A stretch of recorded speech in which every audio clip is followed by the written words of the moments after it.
નમસ્કાર વિદ્યાર્થી મિત્રો, અમારી કામધેનુ ભાગ 2માં તમારું સ્વાગત છે।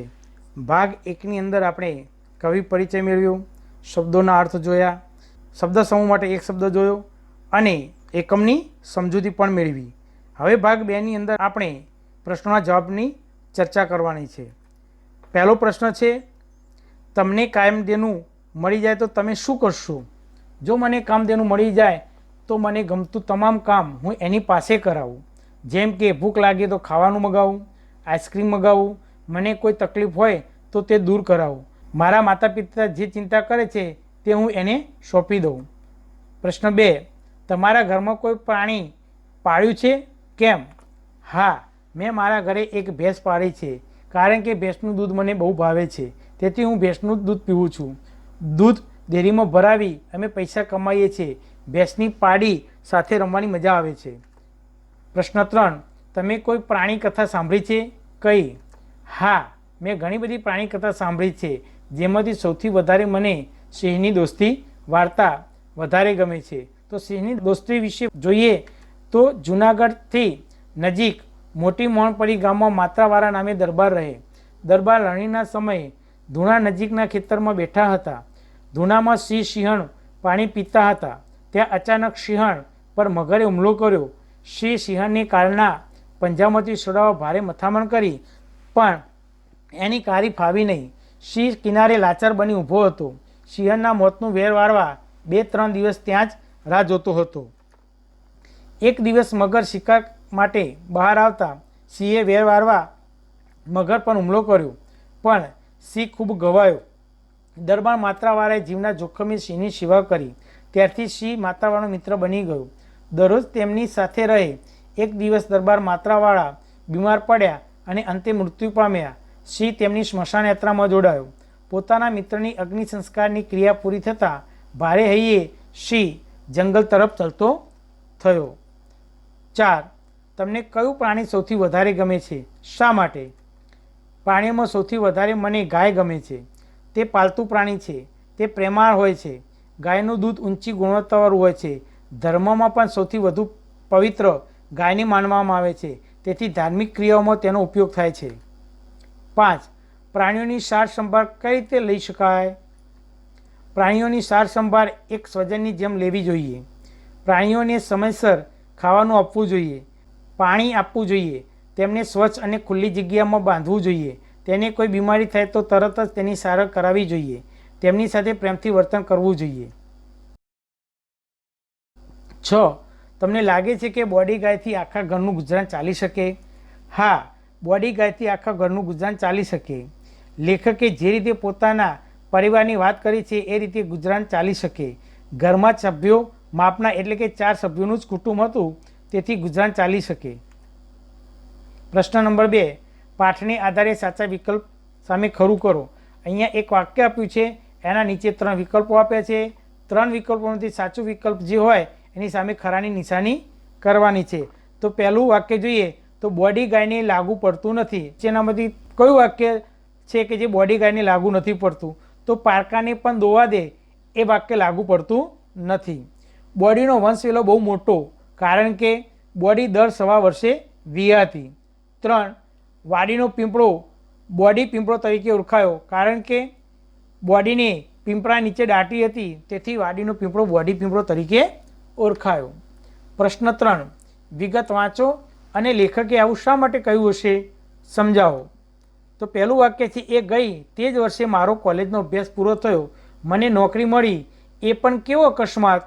આ વાક્ય દ્વારા લેખક એવું કહેવા માગે છે કે લેખકના પિતાનું અવસાન થયા પછી આખા ઘરનો ખર્ચ બોડી ગાયના દૂધને વેચવાથી થતો હતો, તે પણ ઘણા વર્ષો સુધી ચાલ્યો હતો।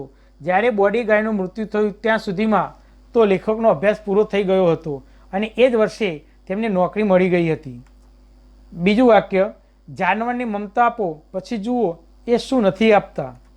લેખક આ વાક્ય દ્વારા એમ કહેવા માગે છે કે જાનવર પણ પ્રેમ અને મમતાની ભાષા જાણે છે, તેને જેટલો પ્રેમ આપો તેટલું તે તમારી સાથે પ્રેમથી વર્તે છે।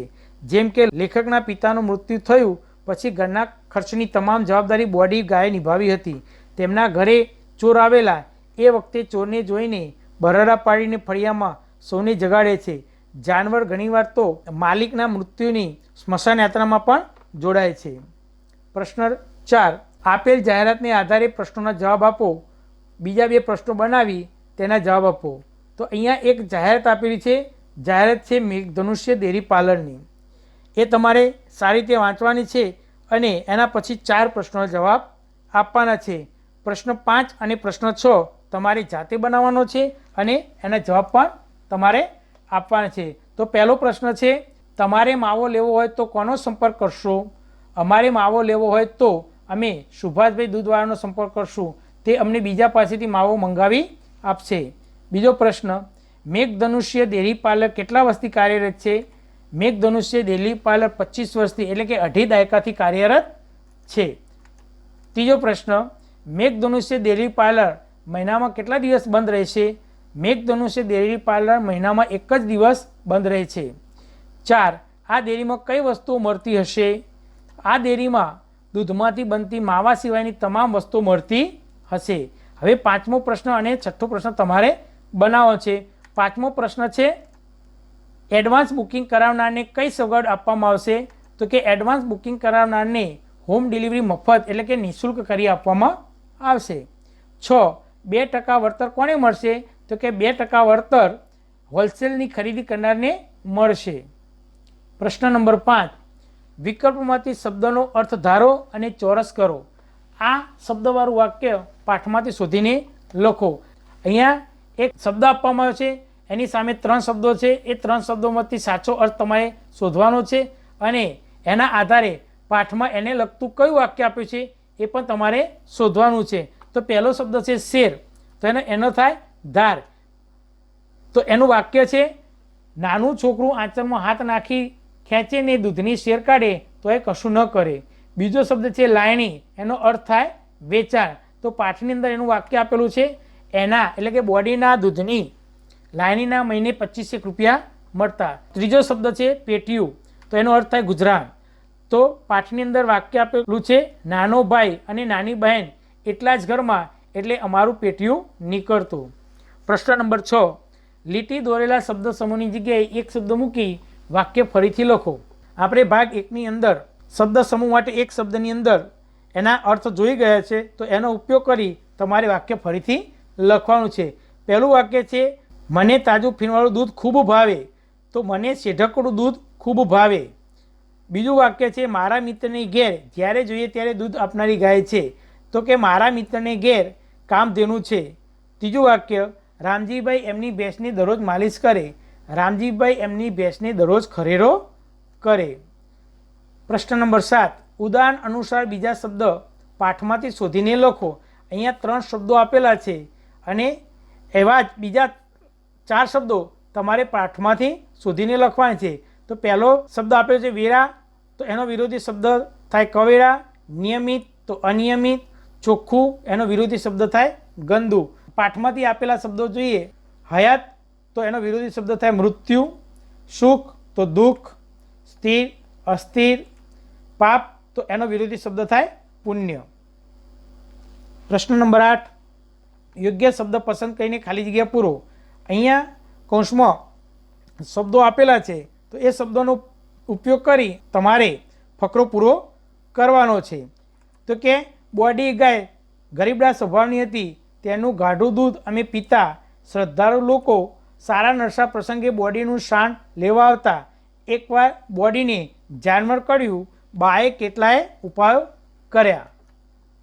પ્રશ્ન નંબર 9, અ બ અને કમાંથી વાક્યના અંશ લઈ અર્થસભર વાક્ય બનાવો. અહીંયા 3 વિભાગ આપ્યા છે, અ બ અને ક.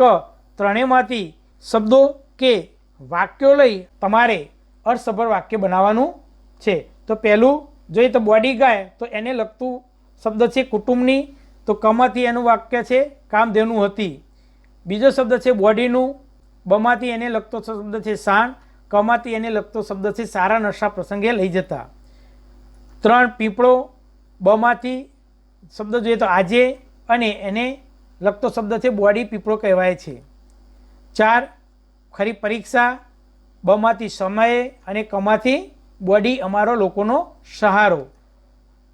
5 આખું શરીર બમાંથી ફૂલી ગયેલું અને કમાંથી આખરે તે મરી ગઈ. આ રીતે તમારે યોગ્ય શબ્દો પસંદ કરી અને વાક્યો બનાવવાના છે. તો વાક્ય જોઈએ તો પહેલું વાક્ય છે, બોડી ગાય કુટુંબની કામધેનુ હતી. 2, બોડીનું છાણ સારા નશા પ્રસંગે લઈ જતા. 3, પીપળો આજે બોડી પીપળો કહેવાય છે. 4, ખરી પરીક્ષા સમયે બોડી અમારા લોકોનો સહારો. 5, આખું શરીર ફૂલી ગયું, આખરે તે મરી ગઈ. પ્રશ્ન નંબર 10, ગઈકાલેની જગ્યાએ આવતીકાલે લખી નીચેનો ફકરો યોગ્ય ફેરફાર કરી ફરીથી લખો. પછી સાથે બંને ફકરાનું વાંચન કરો. આ તમારે જોડી કાર્યમાં કામ કરવાનું છે, એટલે કે બે બેની જોડીમાં કામ કરવાનું છે. અહીંયા એક ફકરો આપ્યો છે અને એ ફકરામાં પહેલો જે શબ્દ આપ્યો છે ગઈકાલે, એની જગ્યાએ તમારે આવતીકાલે શબ્દ ગોઠવી અને વાક્યમાં જરૂરી ફેરફાર કરી અને ફકરો ફરીથી લખવાનો છે. તો આવતીકાલે પપ્પા મને ફરવા લઈ જશે, પપ્પા મને આઈસ્ક્રીમ ખવડાવશે, પપ્પાની પહેલાં હું આઈસ્ક્રીમ ખાઈ જઈશ, મારા મોઢા પર આઈસ્ક્રીમ થઈ જશે, તેથી પપ્પા ખડખડાટ હસી પડશે. પ્રશ્ન નંબર 11, પ્રશ્નોના જવાબ લખો. 1, લેખકે બોડી ગાયને એમની કામધેનુ તરીકે શા માટે ઓળખાવી હશે? લેખકના બાપુજીના અવસાન પછી બોડી ગાય અને ભેંસ એમના પરિવારના ગુજરાનનું એકમાત્ર સાધન હતું. ભેંસ વર્ષના આંતરે મરી ગઈ હતી. બીજી ભેંસ ખરીદવાની આર્થિક સ્થિતિ નહોતી. ખેતે વેચાઈ ગયા પછી બોડી ગાય ઉપર જ લેખકનું કુટુંબ નભતું હતું. તેના દૂધને વેચવાથી મહિને 25 રૂપિયા આવતા હતા. મોંઘવારીના એ સમયમાં આ રકમથી પરિવારનું ગુજરાન ચાલતું હોવાથી લેખકે બોડી ગાયને તેમની કામધેનુ તરીકે ઓળખાવી હશે. 2, ઘરના બધા ગાયની શી સંભાળ રાખતા? ઘરના સૌ લાડ કરતા અને એનો દરરોજ ખરેરો કરતા હતા. તેને ખાસ લીલું ઘાસ અને સારી રીતે ભરેલો બાફણાનો ટોપલો ખાવા માટે આપતા. ગાયને નિયમિત નવડાવીને ચોખ્ખી રાખતા. ગાયને આમે ચોખ્ખાઈ ગમે છે. બાળકો તેની સાથે રમે છે. લીલી ચાર પોતાના હાથે કાપીને ખવડાવે છે. 3, બોડી ગાયની સ્વસ્થતા ગમતી એવું તમે શા પરથી કહી શકો? બોડી ગાય પોતાના પીઠ, પગ વગેરેને જીભથી ચાટીને ચોખ્ખા રાખે છે. તે ગમે ત્યાં ગંદી જગ્યાએ બેસતી નથી. તે કદીએ ગંદુ ખાતી નથી. તે પોતાના વાસરડાને પણ ચાટી ચોખ્ખા રાખે છે. આ પરથી કહી શકાય કે બોડી ગાયની સ્વસ્થતા ગમે છે. પ્રશ્ન નંબર 12, આપેલા મુદ્દાઓનો ઉપયોગ કરી મારું પ્રિય ઝાડ વિશે લખો. પ્રિય ઝાડ, પ્રિય હોવાનું કારણ, તેની આગવી વિશેષતા, તેનાથી થતા લાભ, તેના ફળ અને ફૂલ. આ મુદ્દાઓનો ઉપયોગ કરી વિદ્યાર્થી મિત્રો તમારે મારું પ્રિય ઝાડ વિશે નિબંધ લખવાનું છે.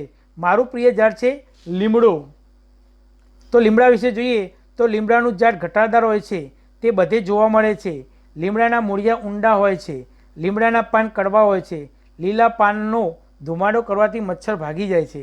લીમડાના લીલા પાન પાણીમાં ઉકાળી તે પાણીથી સ્નાન કરવાથી તાવ મટે છે. લીમડાના ફૂલોનો રસ પીવાથી શરીર નિરોગી રહે છે. લીમડાની લીંબોળીનું તેલ બને છે. તે સાબુ બનાવવામાં વપરાય છે.